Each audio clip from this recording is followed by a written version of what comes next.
Vamos ver hoje como trabalhar com algoritmos de busca, que são uma classe de algoritmos muito importante em estruturas de dados, porque permite que você consiga executar buscas ou executar pesquisas em massas de dados dos mais variados tipos e permite que nós possamos exercitar diferentes estratégias com diferentes tipos de complexidade para conseguir completar as buscas. Basicamente, uma busca ou pesquisa é uma busca em cima de um conjunto de dados, de um dataset, baseado em uma chave. Então você tem um conjunto de dados em diferentes tipos e formas, pode ser desde uma simples array até um conjunto de dados baseado em structs, dispostos como uma árvore, dispostos como listas encadeadas, mas é um conjunto de dados e você tem uma chave para busca nesse conjunto de dados. No caso de uma array, pode ser que a chave seja somente o elemento da array em particular que você está buscando, ou essa chave pode ser baseada em algum campo que esteja dentro de uma struct ou dentro de uma estrutura de dados um pouco mais complexa. De uma forma ou de outra, a função principal da busca ou da pesquisa é fazer com que você consiga encontrar dentro do dataset qual é o índice, qual é o local do elemento que possui aquela chave, uma determinada chave que você está selecionando. E apesar que nós vamos desenvolver as buscas aqui dentro de forma manual, os diversos compiladores já têm bibliotecas em geral que permitem buscas dentro de algumas estruturas de dados dentro de C. Então, dependendo de qual é o compilador que você está usando, ele pode ter esse tipo de função já embutida. Essas funções são em geral bem generalistas, porque elas têm que tratar de diferentes tipos de datasets, com maneiras as mais gerais, as mais abstratas possíveis, para que você possa aplicar em diferentes casos. Sendo assim, eventualmente você pode ter a chance de desenvolver algum processo de busca que seja mais eficiente em particular do que alguma coisa disponível na biblioteca. De uma forma ou de outra, é sempre bom consultar, ver a documentação do seu compilador em particular, para saber o que ele pode oferecer.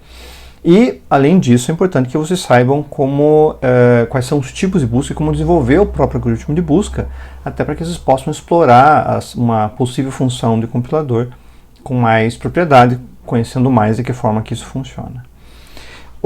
Nós temos diferentes métodos de pesquisa, e esses métodos dependem de qual é o estado do dataset. Fundamentalmente, o dataset ele pode estar ordenado ou desordenado, em relação à chave em particular.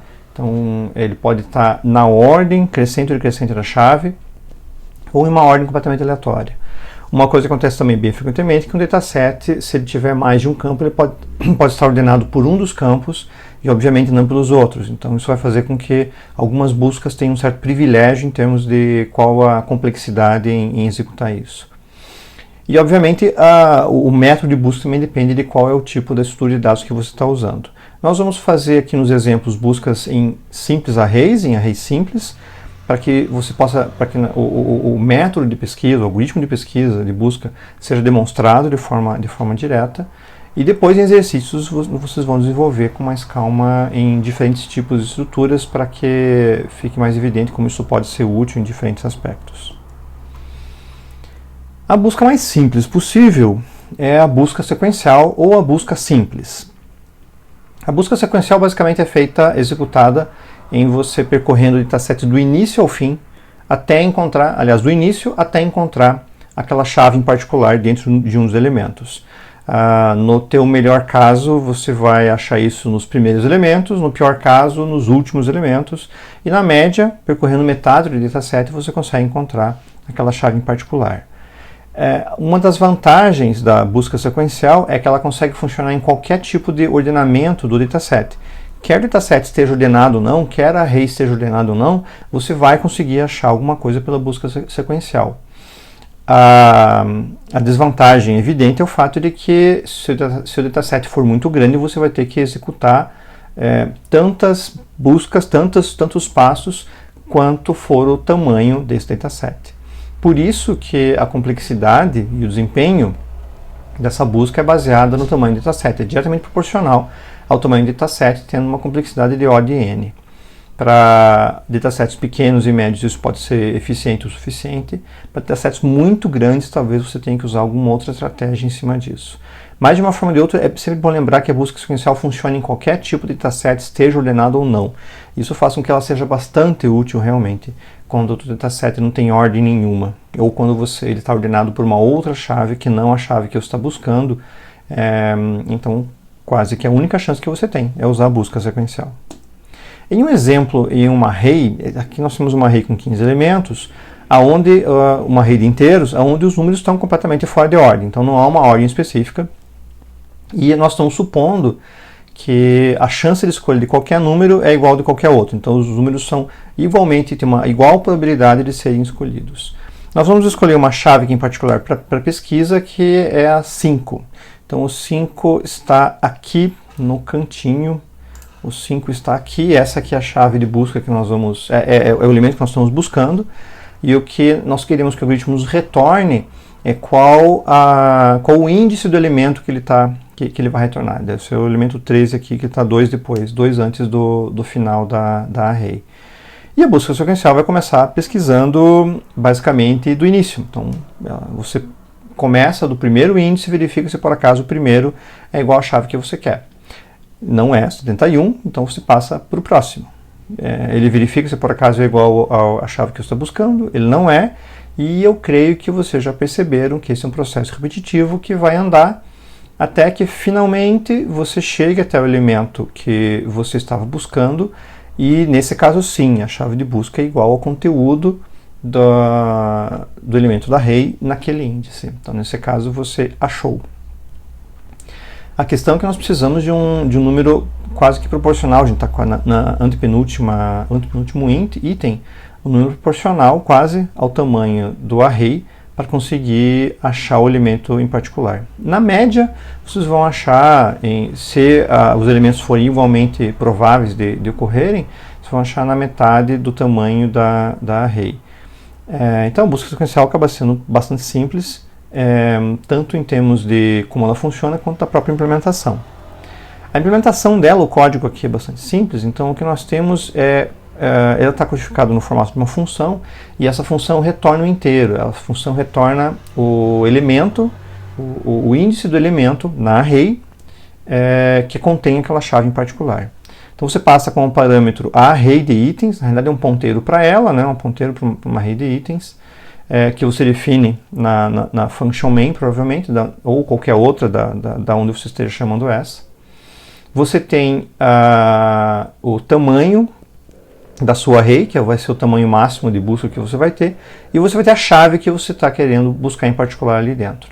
Aqui tem um for que vai de 0 até o tamanho da array. Você vai percorrer toda a array, e basicamente o que você faz em cada passada do for, cada passada desse loop, você verifica se por acaso a chave de busca é igual ao item que está apontado por aquele índice em particular nessa array. Se for esse o caso, você retorna, e já interrompe a busca assim que você encontrou, retorna o índice, e é isso que a função espera. Se você percorrer toda a sua array e não encontrar o elemento que você estava buscando, a chave que você estava buscando, ele vai retornar -1, mostrando que aquele elemento não existe, já que -1 não é um índice válido para uma array. A implementação então é bem simples, é tão simples quanto o método de busca, que embora seja realmente simples, por isso que é chamado de busca simples, de busca sequencial, ele acaba também sendo útil quando o dataset não está ordenado. E muitos datasets, muitas arrays podem não estar ordenados, você pode não ter certeza sobre a ordem, então essa busca, por mais simples que seja, ela ainda acaba sendo bastante útil num conjunto bem grande de situações, dos mais variados tipos, quando você está buscando dados de sensores, quando você está buscando dados que estão guardados em algum banco de informações por algum motivo. O outro tipo de busca que nós vamos explorar aqui, e que é uma busca que é bastante mais, tem um desempenho muito melhor, é a busca binária, que tem uma premissa de que o dataset vai estar ordenado pela chave de busca.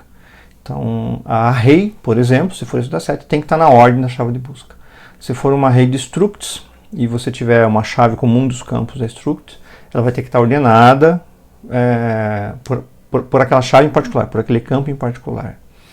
E isso quer dizer que você não vai poder aplicar isso em todos os datasets possíveis, e você só vai poder fazer isso quando você tiver certeza de que o dataset é ordenado por aquela chave em particular. Também significa que você vai ter que passar por um passo anterior, que é realizar essa ordenação, fazer essa classificação. que nem sempre é um processo barato e nem sempre é um processo possível, dependendo da situação. Mas, uma vez ordenado, você consegue fazer isso de forma bastante simples e bastante rápida. Basicamente, o algoritmo de busca binária é baseado na abordagem de dividir para conquistar. A ideia é que você vai tentar quebrar ao meio o espaço de busca a cada passo do algoritmo. Basicamente, o que você faz é ter todo o espaço da tua array definido e você busca o elemento central da array e verifica se por acaso esse elemento é maior ou menor que a chave. Se a chave for maior, você assume a segunda metade, se for menor, assume a primeira metade. Se for igual, obviamente, você já conseguiu achar a chave. E basicamente você vai dividindo dessa forma até que ou não existam mais elementos para serem buscados, isso quer dizer que a chave não está ali dentro, ou até que você ache realmente o elemento, até que o elemento seja achado.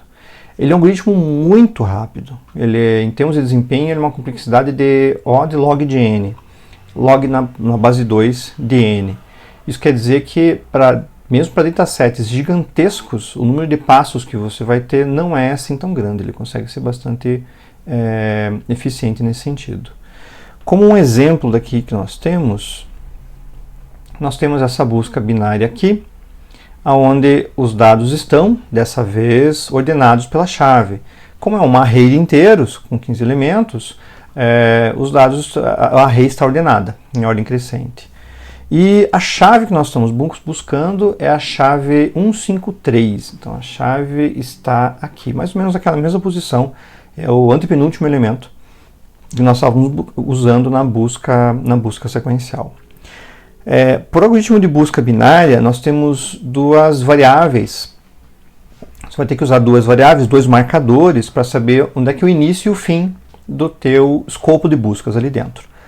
No começo do algoritmo, o início e fim vão ser o início e o fim da array, exatamente. Então, o início vai ser o elemento 0 da array e o fim vai ser o elemento de tamanho da array, tamanho menos 1, né?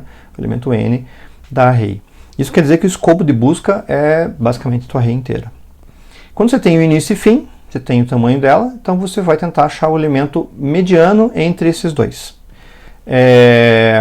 O início e fim divididos por 2, como é uma divisão de inteiros, ele vai buscar o elemento 51, que é o sétimo elemento dessa array. Basicamente, você não vai buscar em termos do valor da chave, mas do índice da chave.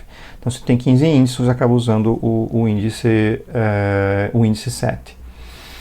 A chave de buscas é 153, então você agora verifica, por acaso a chave é maior ou menor que 51, ou é igual. Se ela for igual, você já achou. Não é esse o caso. Comparando a chave com o elemento do meio, a gente pode perceber que ela é maior. Se ela é maior, quer dizer que a área de busca não é essa área inicial aqui, mas sim essa área final que está disponível. Então, se a chave é maior do que o elemento de meio que ele achou, então ele não pode estar abaixo do elemento do meio, ele só pode estar acima. Portanto, você pode desprezar em uma só operação, basicamente, metade do teu espaço de busca. Você então desloca a variável de início lá para o elemento que era o do meio, mais 1, para o próximo elemento, já que ela é maior do que o elemento do meio. Se ela for igual, você já achou a chave, ela é ou maior ou menor. Deslocando o início para esse elemento que é o do meio, que estava mais 1, nós temos agora o início aqui no oitavo elemento e o fim continuando o mesmo. E nosso escopo de busca já reduziu pela metade, já reduziu drasticamente. A gente faz novamente a conta de qual é o elemento do meio. O elemento do meio vai ser agora 99, que são todos os elementos divididos por 2, só em relação aos índices. E você faz novamente o teste. A chave de busca é maior ou menor que o elemento do meio? Ou igual? Ela não é igual e a gente verifica que ela é maior. Portanto, de novo, a chave que você quer só pode estar nessa faixa que está acima do elemento do meio que você calculou. Você desloca novamente o início e agora o teu escopo de busca caiu pela metade de novo. E calculando qual é o elemento do meio dessa array de 4 elementos, vai ser o segundo elemento. O elemento é igual à chave de busca que você quer, portanto você achou o seu item. Nós fizemos poucos passos para isso, nós fizemos basicamente 3 passos. Nós quebramos pela metade 3 vezes e já achamos o elemento, e já achamos a chave que a gente queria, e a gente pode retornar agora para quem pediu essa busca em particular, o índice desse elemento da array, que é o que a gente estava buscando. Então foram bem poucos passos e você quebrou isso pela metade. Só para mostrar isso num outro exemplo, vamos colocar a chave agora para 31. A chave de busca, nós estamos buscando o elemento dessa array que contenha o valor 31. Nós vamos fazer o mesmo processo anterior, só que agora vai ser um pouco diferente, porque ele vai variar um pouquinho se ele está à direita ou à esquerda. Então início e fim continuam o mesmo. A gente acha que o elemento do meio que é 51 e a gente percebe que a chave é menor, portanto o escopo só pode estar nesse ponto aqui, abaixo do elemento de meio. Buscamos novamente aqui e achamos o elemento do meio e percebemos que a chave é maior do que o elemento, portanto ele só pode estar aqui. Mudamos a busca para cá, buscamos o elemento do meio e percebemos que o elemento do meio está acima do que ele devia. E nesse caso aqui, como acima do elemento do meio só tinha um item, ele passou a ser início e fim, e ele vai ser considerado como a chave que foi buscada, e portanto você achou. Se essa última chave é a chave que você estava buscando, então você conseguiu encontrar o elemento. Se por acaso não fosse essa chave, então quer dizer que a chave que você está buscando nesse dataset não existe. Então é uma chave não encontrada, você pode retornar um -1 ou algum outro tipo de valor que mostre que a chave não foi devidamente encontrada. Nesse caso aqui nós conseguimos fazer isso com 4 passos, que para esse tamanho de dataset é o máximo possível. Sempre lembrando de O de log de n na base 2. O código da busca binária é ligeiramente mais complexo, mas dá para perceber que ele não é assim tão complexo de forma geral. Os parâmetros são os mesmos, então você tem a array de itens, a array de inteiros, o tamanho da array e a chave que está buscando. E nós declaramos aqui 3 variáveis, que é o limite baixo, limite alto e o meio. Então o mais baixo elemento, o mais alto elemento do escopo que está buscando e o meio desse escopo. O baixo vai ser 0 e o alto vai ser o tamanho -1, que é o último elemento da array. E enquanto o baixo for menor ou igual ao alto, quer dizer, vai chegar um ponto onde ele vai acabar fazendo essa operação e passando do limite, né? Você coloca o meio como o baixo mais alto por 2, é uma divisão de inteiros, então vai resultar um inteiro também, então ele não vai chegar ao elemento 7,5, ao elemento 3,5, vai ser sempre só a parte inteira, então se for 7,5 vai ser 7, por exemplo. E se por acaso a chave for menor do que o elemento do meio, do itens meio, então a gente calcula o índice meio e daí usa ele para buscar o valor que é encontrado na array naquele índice em particular. Aí então nós fazemos com que o limite alto seja o meio -1. Se por acaso a chave é menor, nós baixamos o limite alto para abaixo da metade. Caso contrário, se a chave for maior do que o itens meio, nós elevamos o baixo para o meio mais 1. E se por acaso a chave não for menor e nem for maior, quer dizer que ela é igual. Então você acabou de encontrar o elemento que você queria, return meio. E você executa isso aqui tantas vezes quanto for necessárias, até que quando você tentar fazer o baixo meio mais 1 ou alto meio -1 e você acaba criando situação onde baixo é maior do que alto, o teu while vai escapar nesse momento, e se você em todas essas passadas não conseguiu achar a chave ainda, então você retorna -1, que é o mesmo código de que o item não foi encontrado da busca sequencial. Percebam que o algoritmo não é assim tão mais complexo e ele tem um tempo um desempenho substancialmente, ordens de grandeza maior do que a busca sequencial. Sempre lembrando que o teu dataset tem que estar ordenado. Então, no caso de dataset ordenado, isso é plenamente factível. Caso contrário, você não consegue executar, a busca binária jamais vai convergir. De forma geral, então, Os algoritmos de busca ou de pesquisa são tarefas que são muito frequentes, bastante importantes e que usam um tempo considerável dos sistemas de computação e usam um tempo considerável de tempo do processador desses sistemas, de memória e de outros recursos. Então, são algoritmos que são relevantes pelo seu grande uso. Dos dois que nós vimos aqui, das buscas sequenciais e busca binária, as buscas sequenciais você pode aplicar em qualquer dataset a qualquer tempo. Ela é tão simples que já que ela vai percorrer do início ao fim todo o seu dataset, você não tem muita preocupação em como os dados estão organizados ou de que forma. Ela é bastante simples. Então ela serve muito bem para datasets não organizados ou quando você não tem uma certeza de qual é a organização que está inserida no dataset. As buscas binárias, por outro lado, têm um desempenho muito maior, mas precisam de um dataset já ordenado. Se for esse o caso, então a busca vai ser substancialmente mais rápida. Dependendo do caso, pode valer a pena ordenar o dataset para fazer as buscas, porque é muito provável que a ordenação seja feita algumas poucas vezes, mas que você faça muitas buscas em cima daquele dataset. Se o volume de buscas for muito grande, então talvez valha a pena você gastar o tempo de ordenação para permitir que as buscas sejam realmente tão mais rápidas assim, quanto é a comparação entre O de n e O de log de n, entre a pesquisa sequencial, busca sequencial e a busca binária. Obrigado então e até mais.